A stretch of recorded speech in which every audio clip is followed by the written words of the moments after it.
Hello and welcome to the Intel Brief. Today is Monday, the 18th of May. I am your host Daniel, and today we're going to talk about Ukrainian drones have hit Russia in a massive overnight attack. I think the attack was yesterday, not overnight, last night. Cuba buys more than 300 drones from Russia and Iran, and executions worldwide hit a 40-year high. So firstly, almost 600 Ukrainian drones targeted various locations in Russia overnight, killing 3 people in the Moscow region and 1 in Belgorod, Russian authorities said on Sunday. The attacks come after the Ukrainian President Volodymyr Zelensky vowed on Friday to launch retaliatory strikes a day after a Russian assault killed 24 people in Kiev and injured more than 50. So what? The key to me is it shows how significant Ukraine's drone capabilities are now, how many they can make, how many they can mass up, and, how they can use them quite effectively. There was plenty of footage yesterday of drones flying over Moscow, lots of fires in Moscow, and similar stuff like that. So, their capabilities have become exceptionally good. I think it's unlikely to change much, but it is a sign of strength both domestically and internationally. It shows, supporters of Ukraine that Ukraine is still capable of conducting attacks on Russia in a significant manner. It shows the domestic audience that the Ukrainian military is strong, and it also shows Russia that, Ukraine does have the capability to attack basically the heart of the Russian kingdom.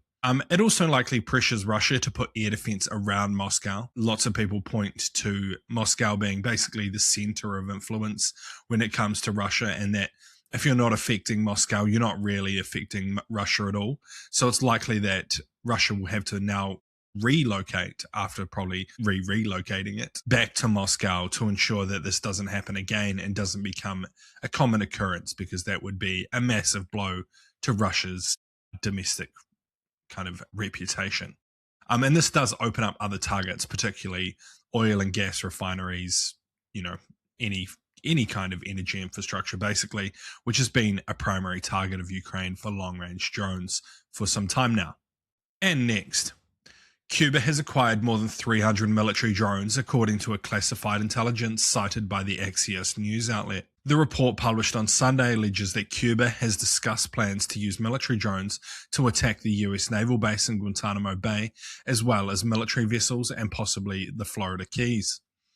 The Trump administration is concerned because of the developments in drone warfare and the presence of Iranian military advisors in Havana, the capital of Cuba. In a statement from an unnamed official, when we think about these types of technologies being so close, and a range of bad actors from terror groups to drug cartels to Iranians to Russians, it's concerning.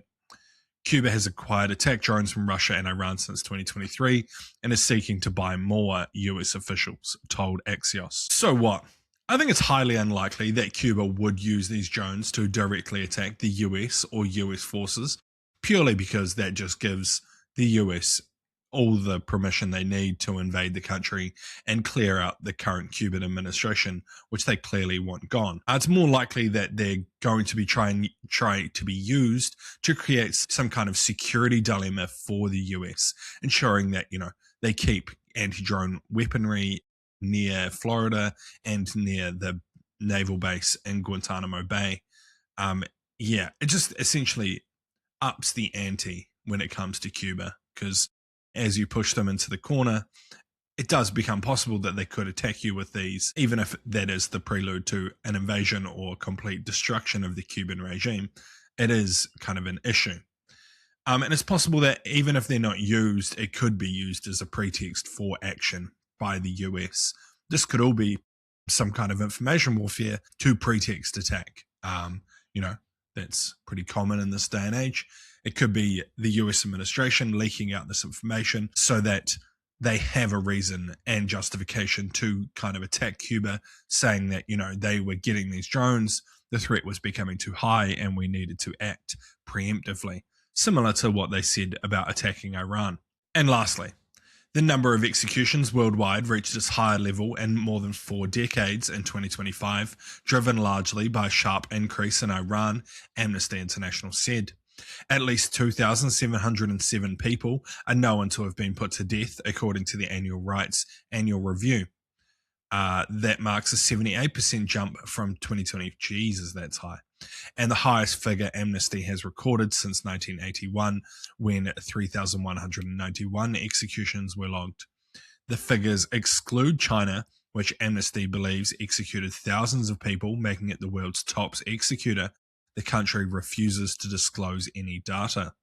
The group attributed the surge in governments using capital punishment to project authority, saying that they had placed this cruel punishment at the center of a flawed public security and tough on crime narrative to assert control, project state power, and score political points. So what? Looking at the number, Iran was almost all of them. I think Iran said around 2,500 of the 2,700 recorded, and it was following protests in the country. And as Amnesty International said, it was done likely to project authority to the people. Essentially, if you rise up against us, we will execute you. Yeah. I don't know how to say this in a different way now. It's almost certain that this is just a way of scaring the population into submission, much like what happens in China. You know, if you push too hard back against the regime, they'll hang you for that. So yeah, pretty grim, pretty dark. It's pretty crazy to see that numbers have got up so high. But yeah, anyway, that's been the Intel Brief. I've been your host, Daniel, and I'll see you again tomorrow. See you.